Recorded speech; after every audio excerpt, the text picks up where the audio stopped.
The second big task for all education systems is how to groom their teachers once in place. No matter how carefully you select, there's always going to be changes. You're going to always discover some new things about the capacity of your teachers. So it's very important to support their development and get the most out of them. So what are the levers, the policy levers that education ministers have to groom teachers once they're hired? In induction and probation period, use of system-wide performance evaluation, and professional development. Let's talk about induction and probation. Civil service tenure decisions are very consequential. They can affect your teaching force for decades to come. And recruitment mistakes are very hard to reverse. And so in most civil service systems, it's almost impossible to fire teachers once they're hired. So many systems try to extend a period at the beginning of a teacher's tenure to have some chance to try him or her out, and before making a final decision about their civil service status. So the question is, when do you know who will be a good teacher? Some of the research that was done for the Measures of Effective Teaching study in the U.S. show that the first few years are important. And indeed, high-performing countries typically give new teachers a lot of support in those years.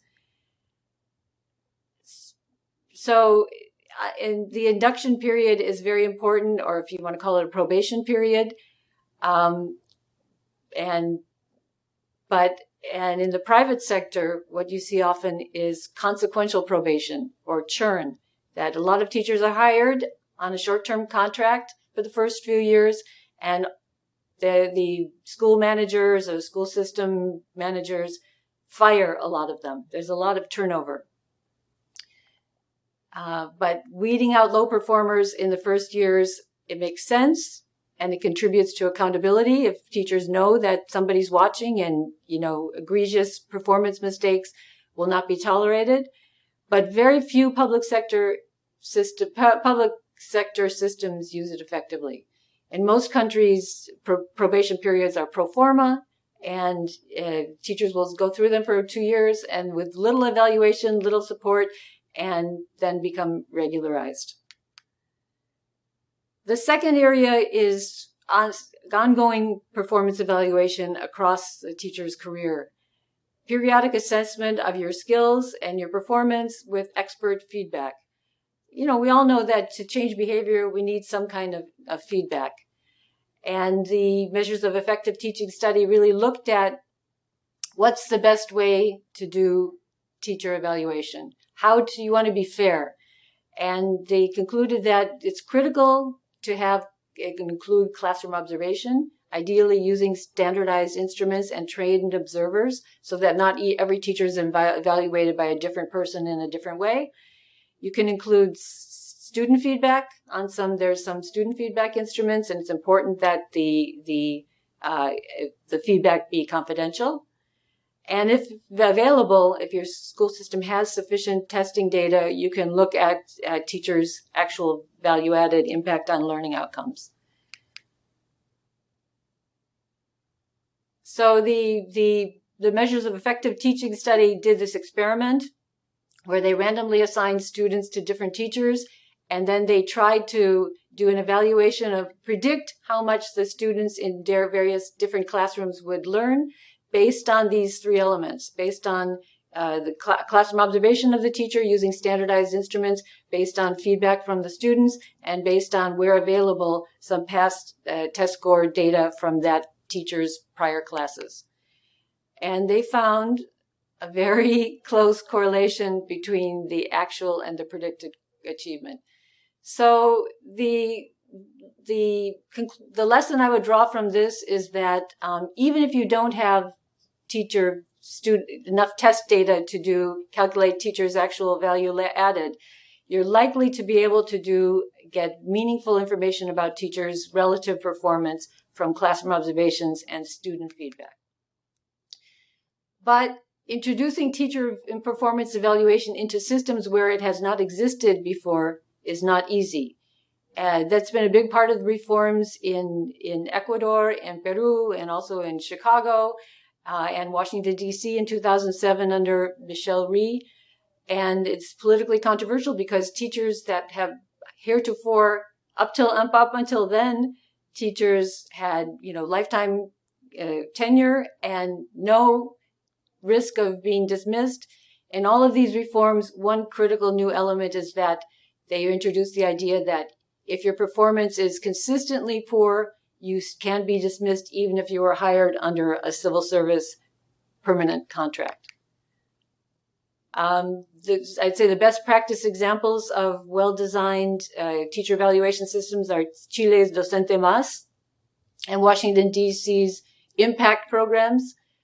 And in Chile, it was originally voluntary, linked to bonus pay, but it's been mandatory under the new law of 2016. And the key steps are going back to your national teaching standards. You have to think through what really is a good teacher, what a good teacher needs to know and be able to do.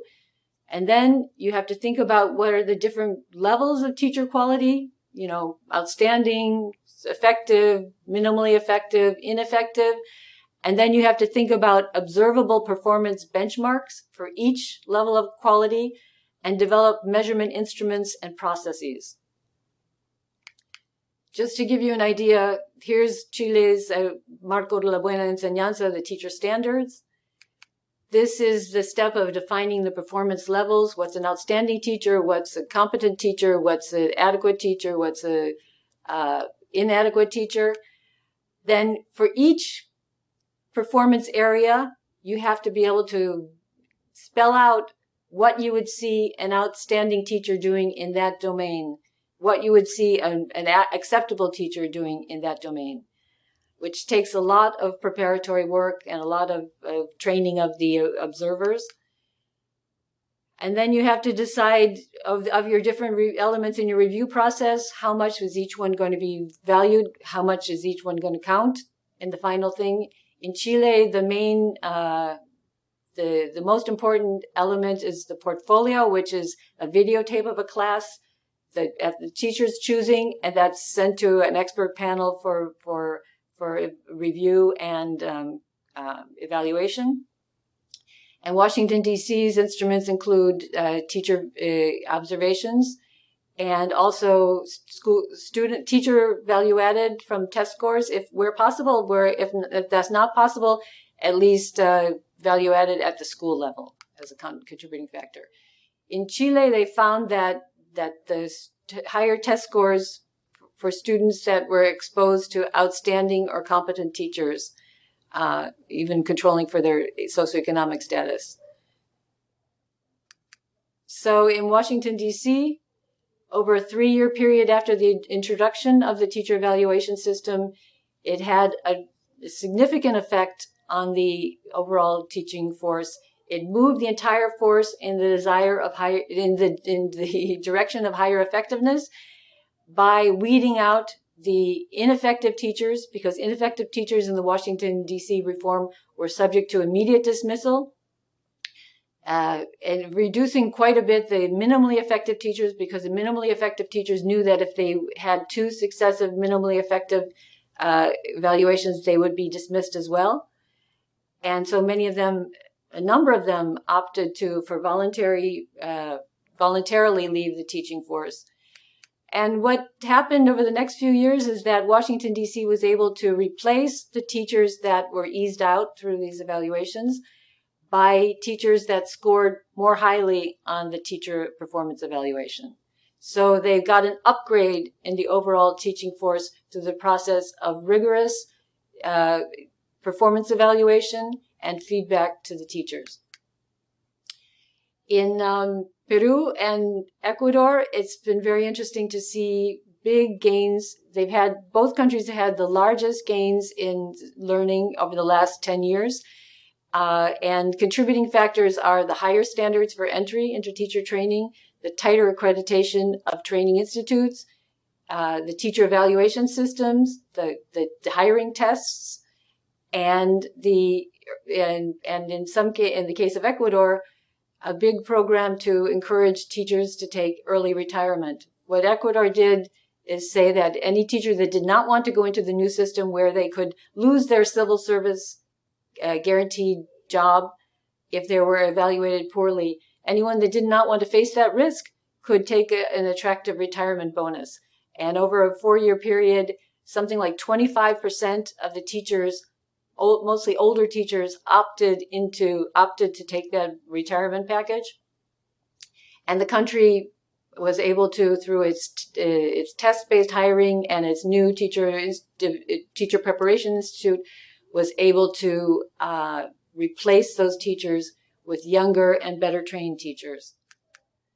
So to conclude, a high-quality system-wide teacher evaluation system can play 3 big functions. It can help teachers develop their practice through getting expert, individualized feedback. It can align the system incentives around excellence because under these systems, promotions and raises are based on evaluated performance rather than years of service, and they're not, automatic with years of service. And they can target low performers for dismissal or in some cases remedial support. But the key is the technical legitimacy and the system-wide perspective.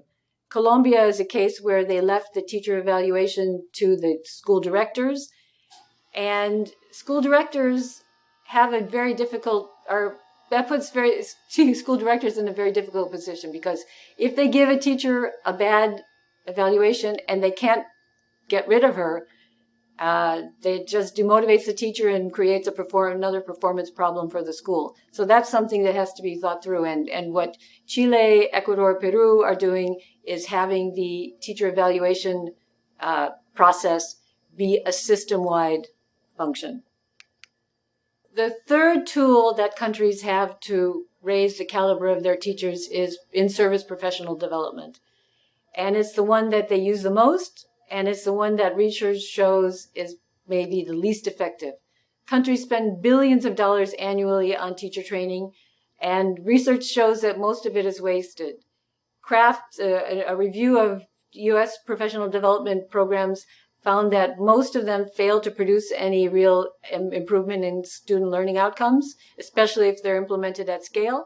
And Popova did a review for the World Bank and found that often the training is outdated and theoretical and also has no impact. So Popova and Evans and co-authors looked at the universe of teacher training programs that have been rigorously evaluated in developing countries and that have proved that and had demonstrated learning impacts to identify success factors. And then they analyzed 139 government-funded at-scale programs and found a big gap between best practice and common practice. Most of the government programs did not really have a focused topic, did not really provide materials to the teachers, support materials, were of short duration, did not have any follow-up at the school level. And similarly, Kraft's review of 60 rigorously evaluated coaching programs in the U.S. found the same thing.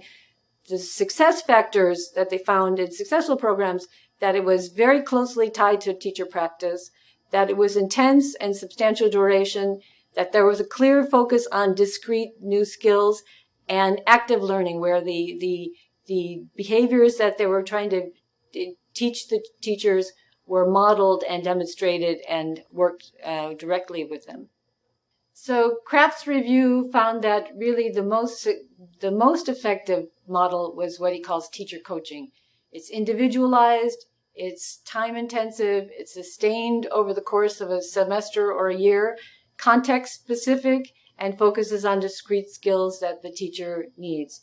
Now, obviously, that means it's kind of hard to do at scale, but I think there's a couple of encouraging examples we can talk about. That 2 programs, one in Kenya, one in Brazil, that tried to embody these success factors. The Tusome Let's Read program in Kenya for foundational skills really has a strong focus on the first 2 grades. and basic literacy and numeracy. It developed well-designed new materials for the teacher, for the students, new books, and made sure that every student had their books. And the expertise was also embedded into the design of teacher guides, so that really as an immediate tool for teachers in the classroom to help them use the new materials. And there's one-on-one coaching support in the form of the curriculum support agents, which the previous school supervisors were retrained to play a support function in the classroom and at the school. In Brazil, it's a secondary school program focused on classroom and management training. So again, there was a clear focus. It was just trying to do improvements in classroom management training. Also had embedded expertise in high quality materials, which in this case was a translation of the Teach Like a Champion book by Doug Limov, and also included one-on-one coaching support in the schools. The Tusome program had a specific focus on early literacy and numeracy, provided the materials, had the coaching, and it did not have formal consequences for teachers if they were not effective, but it was giving them constant feedback on the impact of how their kids were doing, because one of the function of the school curriculum support agents was to go to the classroom, observe the teacher, give her some feedback, and also take a random sample of students out of the classroom and test their actual reading and numeracy progress, and giving that data feedback to both the teacher and to the school system.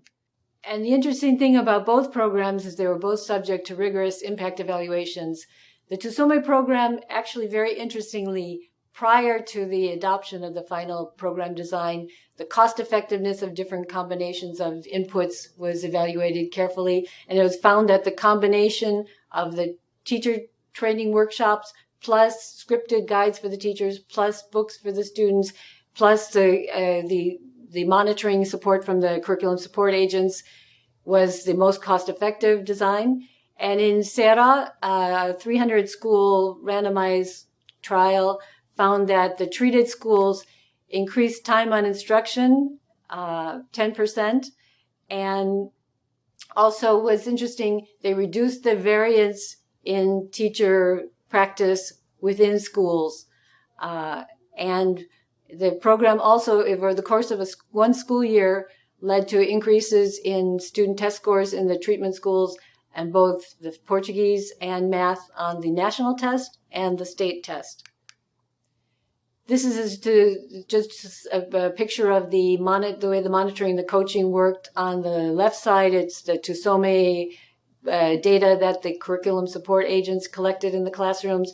On the right side, it was the feedback that was given to the schools after a first round of classroom observations, gave them data on how teacher practice in their school compared to other schools in the state and other schools in other countries, and also which was described as a bombshell in the school, had data on how each teacher in each subject in each class hour was doing on these various indicators of use of time for instruction and ability to keep students engaged and effective use of learning materials. So in conclusion, I think we know enough now that there are some keys to cost-effective professional development. Keeping the focus specific and having clear goals for what you want to accomplish with this training, embedding expertise into high-quality materials, both for the teachers and sometimes for the students, making sure that there's sufficient training time for the new practices to fully be absorbed by the teachers who are being trained, and whenever possible, making sure that there's some follow-up at the level of the school, which is where the teachers are going to have to put these new practices into the classroom, and getting feedback as they go through that process and having someone to talk about their issues and frustrations is really worth gold in making the training have an impact. Thank you very much.